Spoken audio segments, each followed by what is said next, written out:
చివరి మెట్టులో ఉన్నది ఎవరంటే కేజ్రీవాల్.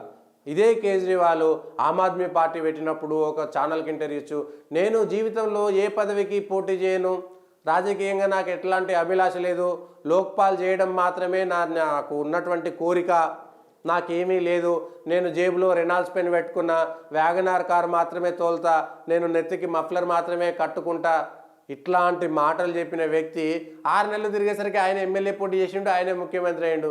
జీవితంలో ఏ పదవి తీసుకుని అన్నాడు. సేమ్ కేసీఆర్ కూడా అదే మాట, నేను కాపలా కుక్కలాగుంటా తెలంగాణ, కానీ కేసీఆర్ అంటే ఇద్దరికి అట్లనే దోస్తీ కుదిరిందేమో, కేసీఆర్కు అరవింద్ కేజ్రీవాల్కు అట్లనే దోస్తీ కుదిరిందేమో.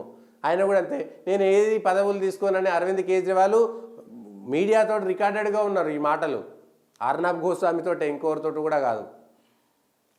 మాట్లాడి నేను అసలు పోటీ చేయనన్నాడు, నేను రెనాల్డ్స్ పెన్ పెట్టుకుంటా అన్నాడు, అసలు ప్రభుత్వం ఇచ్చే బంగళాల్లో ఉండడం నాకు ఇష్టం లేదని ముఖ్యమంత్రి హోదాలో బంగళా రిపేర్కు 40 కోట్లు కేటాయించిండు. 40 కోట్లు పెట్టి బంగ్లా రిపేర్ చేయించుకున్నాడు ముఖ్యమంత్రి. నేను నా సొంత కార్లనే పోతా అని పెద్ద బిల్డప్లు ఇచ్చినటువంటి వ్యక్తి. మళ్ళీ ఇవన్నీ మాట్లాడేటువంటి వ్యక్తులు అట్లనే ఉంటారు.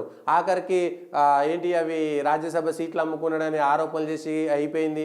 ఏకంగా లిక్కర్ స్కామ్లో కోట్ల రూపాయలు ముడుపులు తీసుకున్నటువంటి ముఖ్యమంత్రి అరవింద్ కేజ్రీవాల్. మళ్ళీ వీళ్ళు పెద్ద సంస్కరణలు తెస్తాం దేశంలో, మేము చాలా పెద్ద అయినటువంటి పతితులము, మాకు సంబంధమే లేదు, అసలు మాకేమీ సంబంధం లేదు, అవినీతి చేయము, మేము రూపాయి సొమ్ము తినము అనేటువంటి మాటలు మాట్లాడి గవర్నమెంట్లో ఛాయ్ కూడా తాగము ముఖ్యమంత్రి హోదాలు అని చెప్పేసి చేసినటువంటి ఘనకార్యాలన్నీ ఇట్లా ఉంటాయి అనేటువంటిది.